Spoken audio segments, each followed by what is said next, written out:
Here to stand in solidarity with the health professionals who have lost their lives in Gaza in recent weeks, and it's a really very large turnout today.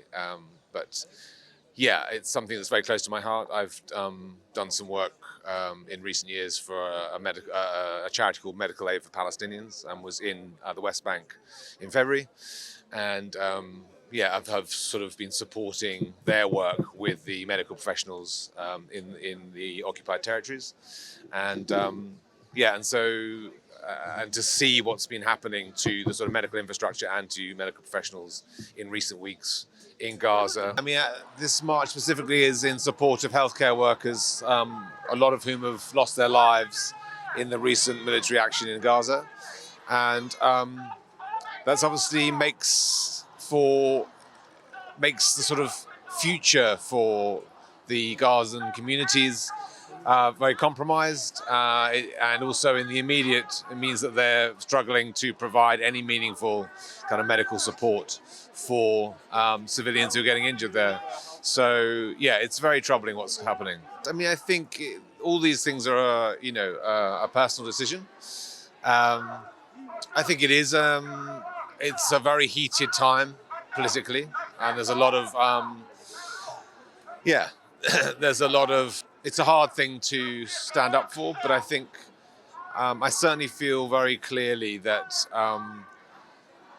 the issues around kind of basic international law, around how conflicts are conducted, are really important to highlight and maintain, because otherwise, and I think that this really affects security for both Israel and Palestine.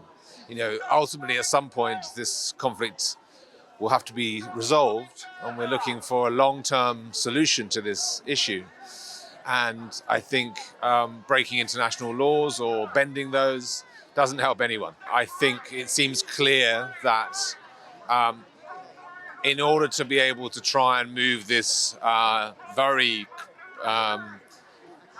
protracted political conflict on and to find a solution, the first thing that has to happen is the conflict needs to stop, so that relief can be brought to civilians, that they can get food and water, medical aid. All those things need to happen in the short term, and then peace ultimately is the first step towards finding a solution, a political solution. Fighting is not going to fix this. The solution will have to be political. It's such an overwhelming. I want to say I'm so sorry, and we stand in solidarity with them, and we see their suffering. There are a lot of children, so many families, so many civilians being affected by this conflict, and it's heartbreaking to see.